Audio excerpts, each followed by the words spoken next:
Fala aí pessoal, aqui é o Mate e no vídeo de hoje eu tô trazendo para vocês mais uma resenha. E o filme de hoje é um filme que tem a sua marca na história, pois ele iniciou todo o movimento, todo o momento que a gente vive até hoje, o início dos filmes de super-heróis no cinema. E ele é o amigão da vizinhança, o Homem-Aranha. Ou melhor, vamos falar da primeira encarnação do Homem-Aranha, pois atualmente a gente já tem três atores que interpretaram o super-herói. Mas esse aqui é o original, é o primeiro de todos. Estrelado pelo Tobey Maguire e lançado nos anos 2000, esse filme cumpre bem o papel de ser o primeiro de todos. Pois antes dele, o mais famoso que a gente viu de filme de super-heróis nos cinemas foi o Superman, né, com o filme solo dele, né?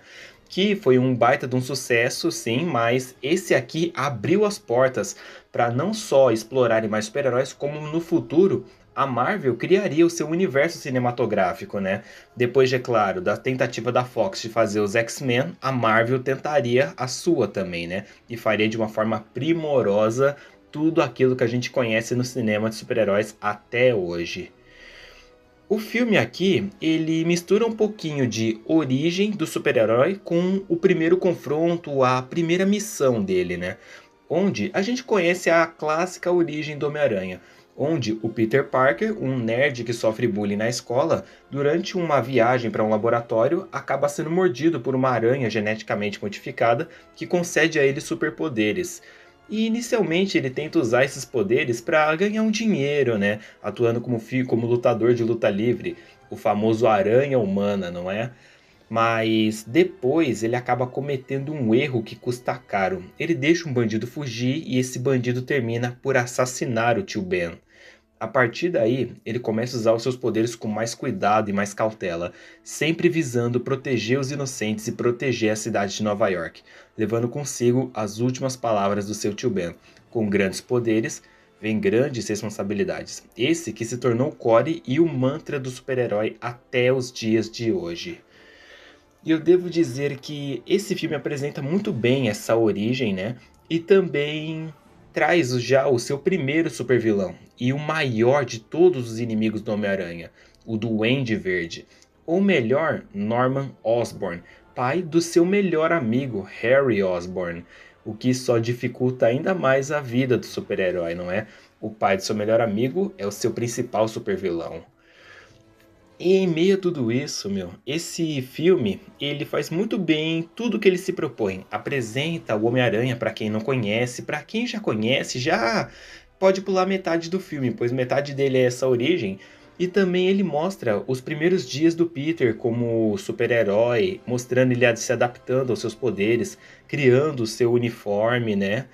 Tudo que aquilo é o que molda o personagem, como molda o começo dele é apresentado aqui.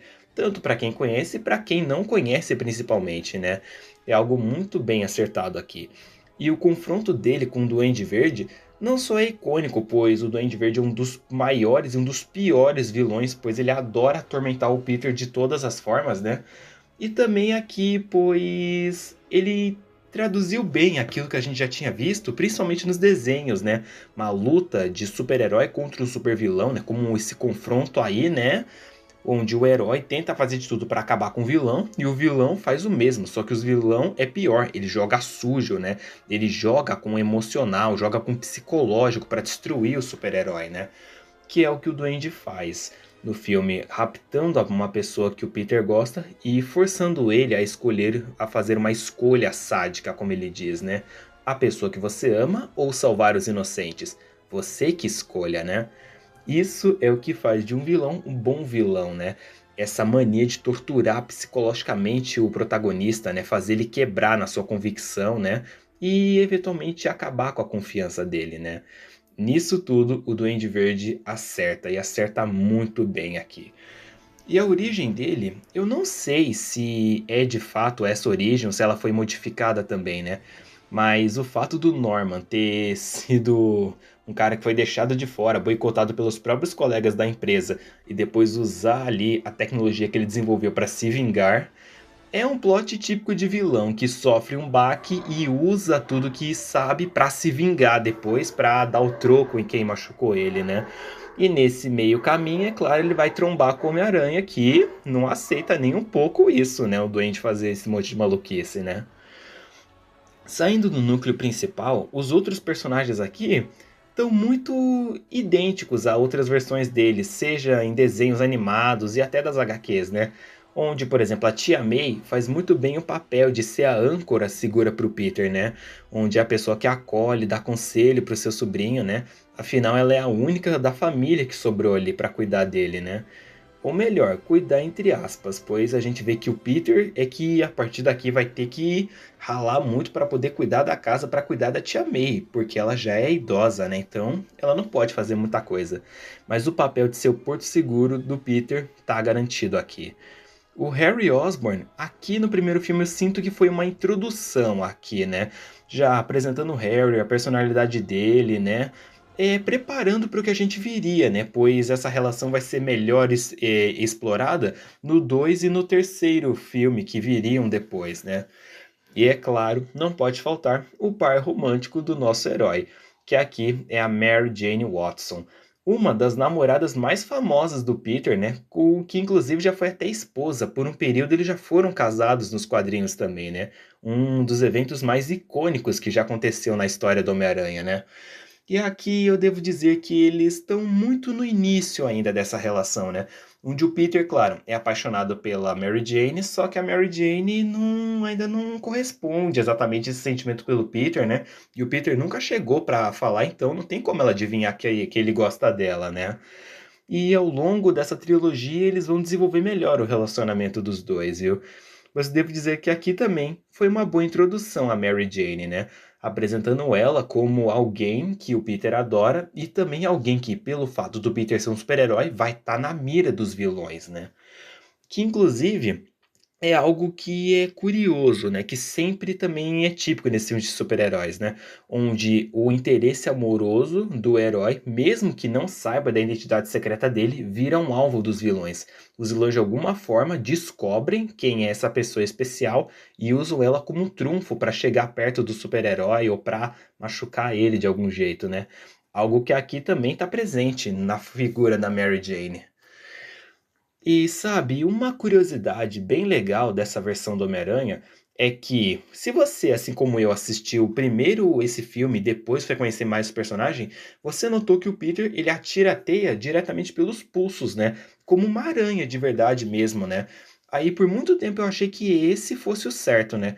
Aí quando saiu o filme do Espetacular Homem-Aranha, que mostra o Peter criando um dispositivo, eu fiquei intrigado, perguntei, ué, por que trocaram isso? O Peter não atira normalmente teia pelos pulsos? Por que ele cria um dispositivo, né? Qual que é o certo? Mas a verdade é que é uma coisa que erraram, entre aspas, nesse filme, né? Onde o Homem-Aranha, realmente nos quadrinhos, ele não dispara a teia como o Peter solta aqui no filme, né? Ele usa sim um dispositivo no pulso que aquilo sim atira teias, né?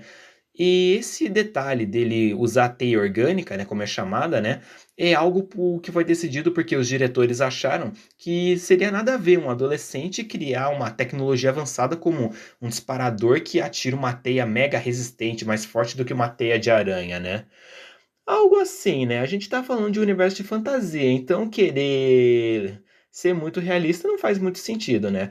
Mas essa decisão, devo dizer que aqui pelo menos foi bem acertada, pois até hoje esse Peter é o mais diferente, é o mais icônico para quem conhece o Homem-Aranha por conta dessa diferença, né? Porque muita gente se acostumou com o poder de teia orgânica.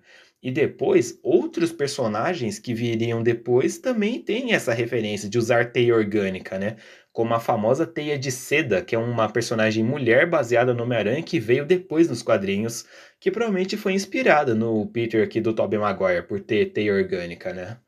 Bem legal isso aí, eu gostei como eles... Isso aí saiu do filme e foi até mesmo parar nas HQs, né? E em resumo, Homem-Aranha de 2002, se eu não me engano, né, é um marco na história dos cinemas e dos super-heróis, pois, mesmo que já tivessem filmes antigos que retrataram super-heróis, esse foi quem abriu as portas para um novo universo, né? Pois a partir dele tivemos Quarteto Fantástico, X-Men, futuramente teremos os Vingadores, né? E tudo aquilo que a gente conhece de super-heróis, de cinema, né? Tudo que a gente queria ver dos desenhos sendo adaptado para as telonas, aconteceu graças ao Homem-Aranha do Tobey Maguire. E é claro, depois esse Peter não teria sua história encerrada definitivamente, apesar de ter parado depois do terceiro filme. Nós veremos ele novamente, muitos e muitos anos depois, fazendo um crossover com a segunda e a terceira encarnação desse super-herói. E quem sabe no futuro esse Homem-Aranha pode aparecer mais em outras produções também fazendo uma pontinha.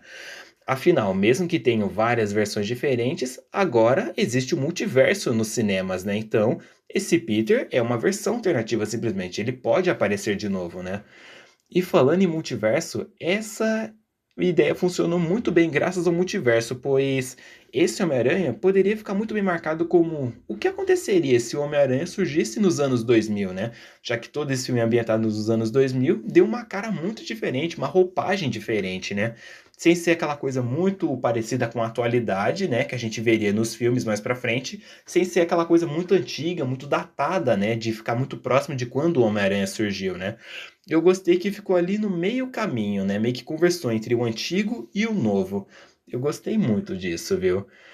E até hoje é um dos meus filmes mais favoritos de super-heróis. É um dos que eu mais gosto de assistir e reassistir, pois esse aqui vale a pena.